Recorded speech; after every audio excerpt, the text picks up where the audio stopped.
So this is my first YouTube video, and I'm doing it because I couldn't find any other videos about string walking with a compound bow. And I've been dabbling with the idea of doing it for a while, and I've tried various bows. I've always shot PSE, but I found somewhere on the internet some reference to people using a PSE MoneyMaker. For traditional standards, most people used to shoot quite long axle bows for string walking, 44-inch axle and above. This is only 40 inches, but I'm finding with the recurve limb, it's quite extreme recurve limb and the biggish size cam, the string angle is actually quite fine. So I'll show you through how I'm getting on with this now, using X7 arrows, 22 12s at the moment. This poundage is only about 53, 54, and I've got quite a long draw length. This cam is set up to 31 inches, but I did get the bow from America, and I'm not sure whether it's to manufacturer's spec or whether someone has done, aftermarket strings and it's come up a bit different. So anyway, these arrows are 29 inches long, and I've put 3-inch feathers on. So I'll just go through my procedure here. I'm about 15, 17 yards away from the target, and if you zoom in on what I'm doing, string walking is usually moving your thumb, moving your tab down the string and still using your point to aim with. So it's different to a traditional one finger over, two fingers under draw. So I'm using a bare bow style tab. This is a Spigarelli tab, and it's indexed with nice stitch work, so you can quickly reference your crawl positions, as they're called.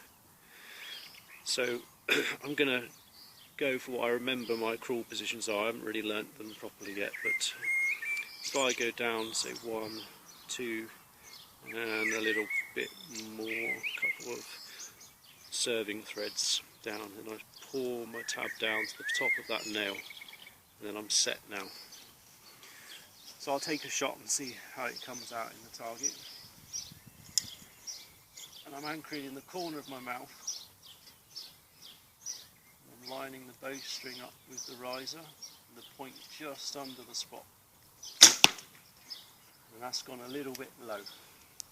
So I need to raise my crawl position up slightly for that one. And I've got a good line there. So serving I use is monofilament. And I've learnt a lot of all this from the Stringwalkers trilogy, and Brad Marshall's section is the one I read most of all. And he recommends using a monofilament because you can feel it under your nail. You can hear that noise, so each serving thread is very distinguished from the one above or below.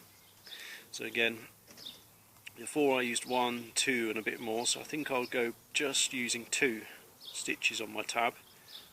Scroll down, crawl down, and I'm set now. So I'm just going to shoot as before, corner of the mouth.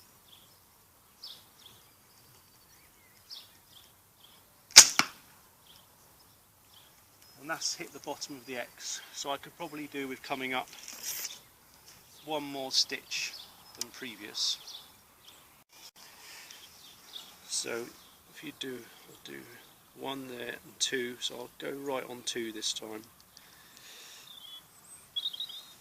I'll scroll that down, and then if you view me from the side now, just get my anchor in my mouth.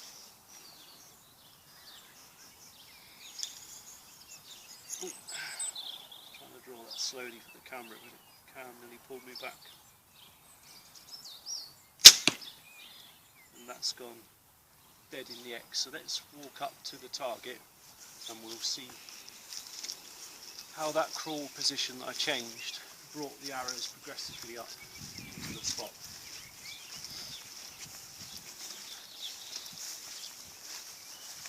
So this was my first arrow where I had 2 stitches on the tab and a half, nearly down to the 3rd stitch, and then I went up a stitch or 2, got me to here, and then I crawled up 1 more stitch to finally get, level with the X. One more important thing I found shooting these feather arrows is the distance that the feather is from your knock point. I started out with some other arrows, different spine. I'll just draw one of these out so you can see the difference. These are bigger fletchings, 4-inch fletchings, but I had them 1/4 of an inch further more up the shaft, which is actually better for control of the arrow, but it was interfering with my face, touching my nose, so I was leaning my head back out of the way. So I've brought the feathers down a bit, and I found with these arrows I can get away with a 3-inch feather.